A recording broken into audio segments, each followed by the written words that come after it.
saksi yang kamu ridhoi, yang kamu sepakati. Jadi lewat ayat ini kita jadi tahu bahwasanya gak kabeh wong iso dadi saksi. Sing dadi saksi itu harus orang-orang yang diterima oleh dua belah pihak. Mimman tardona minasyuhada'i, dari pihak sing utang, dari pihak sing utangi, itu menyepakati saksi sing endi. Dala'an, kalau kita selalu dikatakan dala'an fi syuhudi an la yurdo. Ini menjadi bukti bahwasanya tidak semua saksi walaupun dia Islam, tapi kalau dia tidak diridhoi menjadi saksi oleh salah satu dari kedua belah pihak, maka dia tidak boleh menjadi saksi. Jadi saksi ini harus diridhoi oleh kedua belah pihak. Dalam kata lain, fajibu min dzalika anna nasala sunnah mulai ala adalati hatta tasbuta lahu. Seseorang yang menjadi saksi itu tidak bisa mengambil sikap adil kecuali memang dia sudah dibuktikan oleh kedua belah pihak. Ada utang-piutang, ono sing nyekseni, terus menurut pihak A ini keadil ini, maka boten oleh. Jadi harus diterima oleh kedua belah pihak bahwasanya orang ini adil dan boleh menjadi saksi. Jadi seorang saksi itu harus diterima oleh kedua belah pihak. Nah, ini menjadi bukti bahwasanya selain menjadi Islam, syaratnya Islam, terus mari berakal balik, terus ya butuh adil. Kenapa kok dua saksi itu harus ada? Terus kok kudu perempuan lek wadon kok kudu loro lek lanang kok siji? Kan tadi bisa dikatakan lek gak ono wong lanang loro, wong lanang siji, wong wedok loro. Kenapa kok harus dua orang perempuan? Lanjutan ayat antadilla ihdahuma fatudzakkira ihdahuma al-ukhra. Kenapa kok harus dua orang perempuan? Antadilla ihdahuma fatudzakkira ihdahuma al-ukhra, supaya jika salah seorang di antara saksi perempuan itu lupa, maka seorang lagi yang mengingatkannya. Apa kok perempuan itu saksinya harus dua sementara wong lanang itu siji? Ini antadilla ihdahuma fatudzakkira ihdahuma al-ukhra, supaya jika seseorang lupa maka seorang lagi mengingatkannya. Adillah niku kalau kita ambil dari makna bahasa, niku artinya tersesat. Kemudian antadillah ihdahuma, jika seorang lupa. Kalau ini maknanya antadillah karena ya tolali. Makna asalnya dolla niku tersesat. Antadillah tersesat. Maka tafsir Al-Qurtubi dikatakan ora Abu Ubaid makna tadillah kan bisa. Maknanya tadillah kan ayat ini itu kan bisa lali. Kenapa kok dikatakan lali itu dikatakan tersesat? Kenapa kok tadillah itu dimaknani lali? Padahal maknanya asli itu tersesat. Waqdulalu an syahadati innama huwa nisyanu juz'in minhuma wa dzikru juz'in. Sebab maksudnya tersesat itu adalah wong sing bersaksi pada saat itu nisyan juz'in minha wa dzikru juz'in, lali sebagian, eling sebagian. Jadi gak lali kabeh, tapi lali sebagian, eling sebagian. Wa yaqul al-mar'u hayrana baina dzalika dhallan. Terus wong wedok iman akhirnya karena bingung sebagian, terus dia bingung ya apa, bingung sing endi, terus dikatakan itu tersesat. Ya kok aku yarona baina dzalika dhallan, karena dia bingung di sing lali, di sing eling wis gak ngerti maneh, maka itu dikatakan tersesat. Wa man nasya asyadata jumatan alaiha yuqalu dhalla fiha. Tapi ono wong lali kabeh, gak iling plus sama sekali, lali kabeh itu bukan namanya tersesat. Misalnya lali caplengan kabeh itu bukan namanya tersesat. Jadi sing dimaksud adillah teman ayat ini adalah lupa. Nah, yang menjadi pertanyaan, mengapa kesaksian dua orang laki-laki diseimbangkan dengan satu laki-laki? Ini global ini. Kenapa kesaksian dua orang perempuan ini pun dibandingkan dengan satu laki-laki? Satu laki-laki. Jadi lek ono saksi lanang loro, lek gak ono lanang loro, lanang siji, wedok loro. Kenapa kesaksian dua orang laki-laki diseimbangkan dengan satu orang laki-laki dan dua orang perempuan? Ini bukan berarti satu orang laki-laki sama dengan dua orang perempuan. Kan redaksinya seperti itu. Saksi lanang loro, lek gak ono lanang loro, lanang siji, wedok loro. Kenapa kok seperti itu? Apakah karena kemampuan intelektual seorang wanita itu berbeda dengan seorang laki-laki? Atau karena emosinya yang sering tidak terkendali? Emosi seorang wanita itu sering kali tidak terkendali. Kenapa kok seperti itu? Kalau kita membaca tafsir-tafsir salaf, tafsir-tafsir kuno, tafsir-tafsir yang dikarang oleh ulama-ulama kuno, maka jawabannya iya. Mungkin karena wanita itu cenderung emosinya tidak stabil, akan mengenai termriki tafsir Ibnu Katsir dikatakan wa inna ma uqimatil mar'atani maqama rajuli minuk soni akil mar'ati. Seorang wanita, dua orang wanita, wa inna ma uqimatil mar'atani, dua orang wanita itu menduduki satu orang lelaki. Terus di tafsir Ibnu Katsir minuk soni akil mar'ati, karena kurangnya akal seorang wanita.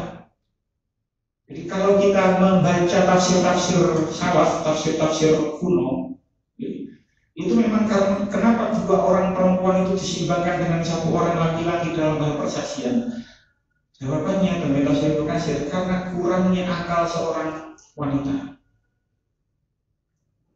Nah, apa yang melatar belakangi Imam Ibnu Katsir, seorang ulama ahli tafsir yang sangat terkenal, kitab tafsirnya menjadi rujukan ulama-ulama ahli tafsir modern saat ini. Kenapa kok mengatakan seperti itu? Karena qala Muslim fi shahihihi, karena dalam sebuah hadis ini riwayat Sahih Muslim, hadisnya sahih. Banyak sekali hadis seperti ini diriwayatkan oleh imam banyak, Imam Ibnu Majah, Imam Ahmad, termasuk Imam Muslim. Kalau tinggal di tengahnya kitab Sahih Muslim, tenggone juz 1 hadis nomor 79. Mungkin jenengan pun sering pirsa kurang lebih redaksi hadis ini. Dan ini yang menjadi latar belakang Imam Ibnu Katsir berpendapat bahwasanya seorang laki-laki itu kesaksiannya kalau digantikan oleh wanita itu dua orang wanita. Kenapa? Liduk sori akil mar'ati, karena kurangnya akal seorang perempuan. Seorang Imam Ibnu Katsir perlu diketahui, Imam Ibnu Katsir itu lahir tahun 1301 Masehi. Dengan bayar saat ini seorang Yuslawi, kan 700 tahun yang lalu lebih, 724 tahun yang lalu lahir, meninggal 1373. Jadi kitab karangannya sudah kurang lebih 700 tahun yang lalu dan masih dibaca oleh ulama saat ini, bahkan menjadi rujukan ulama saat itu berdasarkan mengenai hadis Sahih Muslim nomor 79. Kalau wawas hadis Haddatsana Qutaibah haddatsana Ismail bin Ja'far an Amr bin Abi Umar an Maqbari an Abi Hurairah an Nabi sallallahu alaihi wasallam annahu qala. Riwayat Abu Hurairah bahwasanya Nabi niku nate dawuh ya ma'syaron nisa wong wedok tasaddaqna wa aksirna al-istighfar. Awakmu sedekah dan perbanyaklah istighfar. Hadisnya sahih. Hadisnya sahih. Berarti orang singkat belum hadisnya tak sahih, hadisnya sahih. Nang Sahih Muslim nomor 79.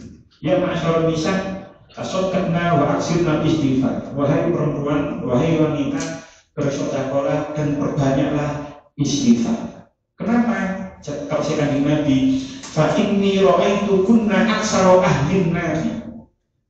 Karena sesungguhnya aku, kalau saya kanjeng Nabi, itu melihat kamu semua orang-orang perempuan aksara ahlin nari, menjadi penduduk neraka yang paling banyak itu adalah perempuan. Mungkin kan sering mendengarkan hadis ini, atau paling tidak harus formula yang kurang lebih maknanya sama. Penduduk neraka itu paling banyak perempuan. Hadisnya memang sahih, hadisnya memang sahih. Faqalat imra'atun minhunna. Ada seorang perempuan, salah seorang perempuan ketika kanjeng Nabi dawuh niki, wong wedok niki cerdas, wong wedok niki kritis. Wong wedok niki kritis, wa malana ya Rasulullah. Aksaru ahlunna. Wong wedok niki ketika kanjeng Nabi dawuh koyo ngoten niku kritis, dia niku bertanya marang Rasulullah, mengapa ya Rasulullah di antara orang wanita itu menjadi penduduk yang paling banyak di neraka? Apa jawab Nabi? Qala taksirna al-la'na wa takfurna al-ashira. Kalau si kanjeng Nabi, karena kami itu banyak melaknat, banyak mengutuk, dan kamu itu ingkar kepada suami kamu. Pun masyhur hadis ini. Kamu banyak mengutuk, kamu banyak ingkar terhadap pemberian suamimu. Ma ra'aitu minna biswati aklin wa dinin aghlaba lidhi udin min kunna. Kalau saya kanjeng Nabi, aku gak tahu ndelok wong wedok sing lemah akal dan agamanya iso mengalahkan wong lanang sing lebih bisa menguasai akalnya. Terus wong wedok niku matur marang Rasulullah, ya Rasulullah, man sani al-aqli wa din. Wahai Rasul, apa yang menyebabkan kami kurang akal dan kurang agamanya? Apa jawab Nabi? Qala amma nuqsanu aqliha fa syahadatum ra'ataini ta'dilu syahadata rajulin. Fahadha nuqsanul aqli. Bagi kanjeng Nabi, yang menjadi kamu kurang akalnya adalah kesaksian dua orang wanita itu mengimbangi kesaksian satu orang lelaki. Fahadha nuqsanul aqli, maka itu adalah kekurangan akal. Wa tamkusu ala yahya la tusalliya wa tufiru fi ramadana fahadha nuqsanuddin. Dan kamu berdiam ketika malam, kamu tidak sholat. Soalnya wong wedok niku head. Jadi dalam redaksi hadis ini, kamu ketika malam itu berdiam diri, tidak sholat, dan kamu juga tidak puasa ketika Ramadan. Bahada nuqsanu ad-din, bahada nuqsanu ad-din, bahada nuqsanu din, maka itu adalah kekurangan agama. Wong lanang siji saksian iku wong wedok lurus dipersamakan dengan wong wedok lurus, itu adalah kekurangan akal. Sementara kekurangan agamanya, sebab wong wedok niku lek bengi gak iso sembahyang sebab haid, lek pas ketika Ramadan yo gak iso poso karena haid. Nah, kalau kita membaca tafsir yang kuno akan mendapat jawaban seperti itu. Tapi kalau kita membaca tafsir yang kontemporer, terdapat ulama-ulama yang modern, ulama-ulama yang lahir di akhir-akhir sekarang ini, ulama-ulama mutaakhirin, itu kita akan mendapatkan jawabannya betul, nggak seperti itu. Karena termasuk pendapat Yusuf Al-Qaradawi. Pasti pernah mendengar seorang ulama kelahiran Mesir bernama Yusuf Al-Qaradawi. Yusuf Al-Qaradawi ini baru meninggal tahun 2022 yang lalu, belum lama, masih sekitar 3 tahun yang lalu. Yusuf Al-Qaradawi itu mengatakan dosa dan pahala seseorang itu tergantung dari amalnya, bukan dari jenis kelaminnya. Jadi beliau itu mengkritisi pendapat yang mendiskreditkan perempuan tentang hadis nikmat. Di hadis nikmat kan seolah-olah menyudutkan pihak perempuan. Nah, konteks hadis terus Yusuf Al-Qaradawi dan ulama-ulama modern, konteks hadis ketika Kanjeng Nabi dawuh kaya ngoten itu harus dipahami kondisi saat itu. Jadi istilahnya nopo, hadis itu menggambarkan realitas saat itu, bukan menetapkan hukum abadi. Kalau kita melihat, bayangkan 1400 tahun yang lalu, 1400 tahun yang lalu, bagaimana seorang wanita itu memang dibatasi geraknya itu dibatasi, tidak ada pendidikan, nang rumah, bahkan gak oleh metu, mereka hidup di dalam garis kemiskinan, minim edukasi. 1400 tahun yang lalu, 1400 tahun yang lalu, itu perempuan itu seperti itu. Makanya itu, kalau kita membaca pendapat-pendapat ulama-ulama sing modern, termasuk juga pendapat Profesor Quraisyihab, kemudian Tafsir Al-Misbah itu dikatakan persoalan ini itu harus dilihat pada pandangan dasar Islam tentang tugas utama wanita dan fungsi utama yang dibebankan atasnya. Jadi tidak serta-merta berarti, bahkan masih pernah ngomong nih, api wong wedok iku jikala karo wong lanang. Jadi diterang dengan hadis nikmat. Wong wedok niku yo lek iku gak iso sembahyang, gak iso maca Quran, gak iso maca Quran, gak iso poso. Tapi wong lanang iso kabeh. Jadi sak api-api wong wedok jikala karo wong lanang. Ya tentu tidak bisa seperti itu juga. Itu kan mendiskreditkan perempuan. Makanya ulama-ulama modern, ulama-ulama mutaakhirin, ulama-ulama yang hidup di generasi modern itu tidak sepakat dengan pendiskreditan perempuan seperti ini, yang seolah-olah perempuan itu disudutkan, wong wedok itu akeh sing mlebu neraka, terus kesaksian ini koyo memang tidak. Menurut Profesor Quraisyihab, niku Al-Quran, kalau As-Sunnah, hadis, itu memang mengatur pembagian kerja antara seorang lelaki dan perempuan, antara seorang suami dan istri. Itu diatur sedemikian rupa. Wong lanang, itu tugasnya itu mencari nafkah untuk menghidupi anak istrinya. Itu tugas utamanya seperti itu. Sementara orang perempuan, sementara seorang istri itu membina rumah tangganya, mendidik anaknya, melayani suaminya. Itu tugas utamanya seperti itu. Walaupun tafsir Al-Misbah sebenarnya itu tidak ketat juga. Artinya apa?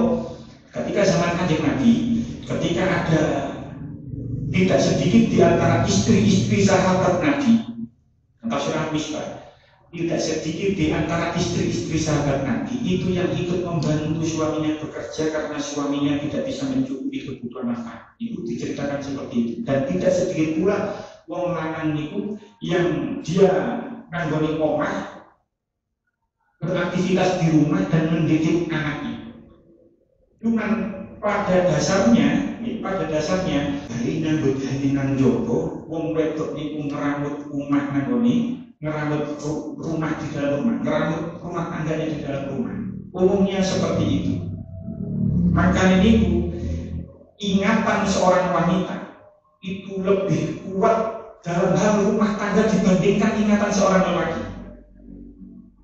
Lek ono arek cilik kehilangan sesuatu, Sing ditakoni ibuke apa bapake. Terus ibuke, "Mun kula niki nang ndi?" Itu ingatan seorang wanita itu lebih kuat dibandingkan ingatan seorang lelaki di dalam hal rumah tangga. Itu seorang ibu itu ngerti ya, ini di dalam kiri, ini di dalam kiri, itu eling. Bahkan anak itu semua mulai ngumpet gak ketemu, itu takut ibu ini seorang. Itu membuktikan bahasanya ingatan seorang perempuan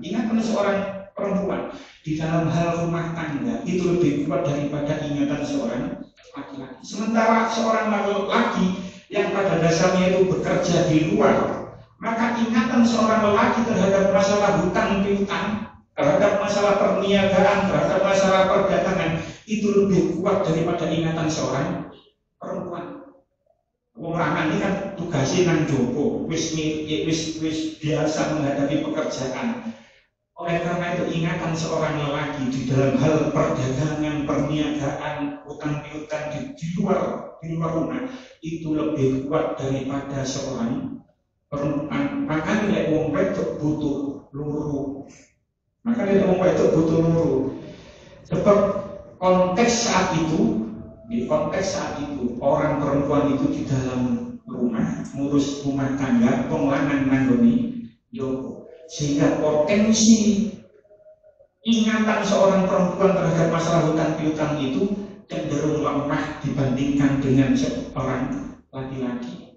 Maka nilai wong wedok butuh luru sebab engko lek ana sing siji lagi, sing siji bisa ngilingno. Jadi ayat ini tidak berarti kemampuan menghafal seorang wanita itu rendah dibandingkan dengan lelaki, tidak. Tidak berarti juga intelektual kemampuan seorang wanita itu lebih rendah daripada seorang laki-laki, tidak juga. Bukti ini Menteri Keuangan ke zaman SBY, Jokowi sampai Prabowo itu tetap wong wedok Sri Mulyani ini. Wis ke zaman SBY, Jokowi, Prabowo Sri Mulyani terus. Kemampuan seorang wanita saat ini itu bisa dibantahkan dengan realita yang terjadi saat ini. Wakil wong wedok yang cerdas, akeh orang wedok yang berpendidikan tinggi, tak kalah karo wong lanang, dia mampu. Dia sing hafal Quran yo akeh, sing wong wedok yo akeh, bahkan mungkin akeh arek wedok daripada arek lanang. Dan orang-orang perempuan saat ini banyak sekali yang sudah bisa menduduki jabatan-jabatan tinggi karena mereka punya pendidikan yang tinggi. Jadi sekali lagi ayat ini konteksnya tidak menyudutkan pihak perempuan itu menyebabkan mempunyai kemampuan intelektual yang lemah, tidak. Jadi tergantung kita membaca tafsir yang kuno, tafsir yang sekarang oleh ulama-ulama salaf, memang iya kemampuan seorang wanita itu lemah. Tapi kalau kita berpendapat mengikuti pendapat ulama-ulama yang modern, yang kontemporer, maka sebenarnya kemampuan wanita itu tidak lemah. Tapi tetap saja karena ini menjadi sebuah nas, sudah menjadi nas Al-Quran, tetap saja saksi ya kudu lanang siji wedok loro ketika dua orang laki-laki itu tidak ada. Ini sekarang sudah menjadi nas. Jadi lewis nas bukan berarti wedok cukup wong lanang siji wedok siji, tidak. Tetap wong lanang siji wedok loro ketika dua orang laki-laki tidak ada yang mau dijadikan saksi, maka saksi itu harus satu orang laki-laki dan dua orang perempuan. Pun cakap semata mungkin kita diketahui manfaat. Bismillahirrahmanirrahim. Allahumma ja'alna wa auladana dzurriyyatan min ahli al-birri wa ahli al-khair wa la taj'alna wa iyyahum min ahli syarri wa ghair. Allahumma ja'alna wa iyyahum min ibadika sholihin. Rabbana atina fid dunya hasanah wa fil akhirati hasanah wa qina adzaban nar. Wa sallallahu alaihi wa sallam ala nabiyil ummi wa sallallahu alaihi wa sallam. Wassalamualaikum warahmatullahi wabarakatuh.